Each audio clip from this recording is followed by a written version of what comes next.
श्री शिवाय नमस्तुभ्यम्। हर हर महादेव, श्री शिवाय नमस्तुभ्यम। आज हरतालिका तीज व्रत है। गुरुदेव प्रदीप मिश्रा जी कहते हैं इस व्रत के चमत्कार के बारे में, महिमा के बारे में। ऐसे में यह व्रत सच्चे भाव सच्चे मन से मात्र फुलेरा का दर्शन और भगवान शिव की पूजा विधि विधान से कर लेने से, हालांकि यह व्रत सबसे कठिन और सबसे उत्तम व्रतों में माना जाता है। ऐसे में आप व्रत करते हैं तो इन सावधानियों को आवश्यक रूप से रखें, क्योंकि व्रत नियमों के साथ किया जाए तो इसका फल जो है तत्काल मिलता है। ऐसे में सबसे पहले यह गलती ना करें किसी भी कार्य को करने से।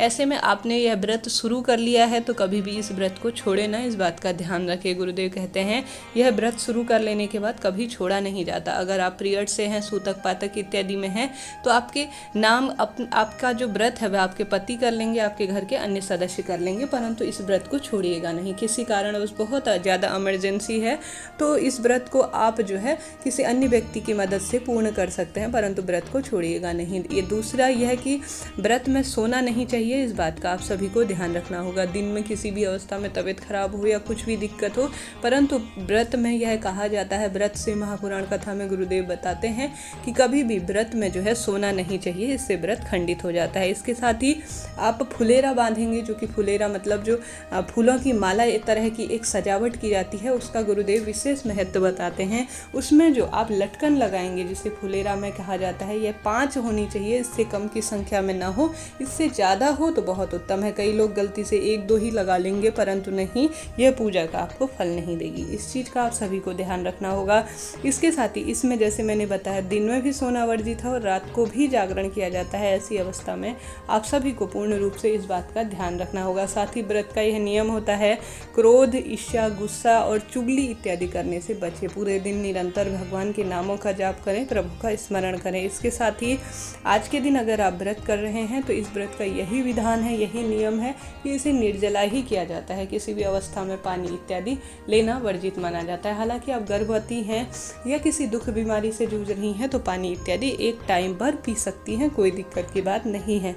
इसके साथ ही सुहागिन महिलाएं एक साथ तैयार होती हैं, एक कमरे में तैयार होती हैं। इसके बाद जो है वह पूजन इत्यादि करने के लिए तो वह अपने हाथ की चूड़ियाँ, श्रृंगार की सामग्री, गले का मंगलसूत्र या मांग, सिंदूर, बिंदी, बिछिया इत्यादि एक दूसरे का पहन लेती हैं, बदल बदल के पहन लेती हैं, परंतु यह सही नहीं माना जाता।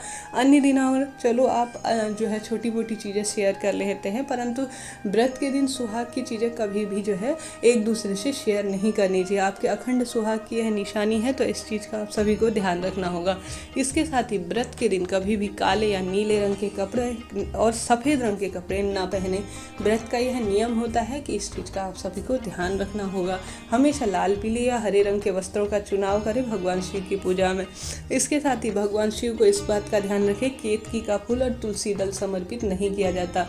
आज कई लोग उपाय या पूजा पाठ इत्यादि के करने के चक्कर में जो है यह गलती कर लेंगे कि तुलसी दल या केतकी के फूल भगवान शिव को समर्पित कर देंगे। नहीं, यह पूजा के फल को निष्फल करने वाला होगा। इसके साथ ही शिव पूजा में इस बात का ध्यान रखना होगा कि आपको हल्दी और कुमकुम भगवान शिव को नहीं लगानी है, इस बात का आप सभी को ध्यान रखना होगा। व्रत कर रहे हैं तो आज के दिन बेलपत्री भी ना तोड़ें। साथ ही सांझ के समय विशेष रूप से भगवान शिव प्रदोष काल में पूजन किया जाता है, तो इस चीज़ का आप सभी को ध्यान रखना होगा। इसके साथ ही पूरे दिन भगवान का जितना संभव हो स्मरण कर सके तो आपके व्रत को जो है यह पूर्ण रूप से सफल बनाने वाला होगा। श्री शिवाय नमस्तुभ्यम। हर हर महादेव।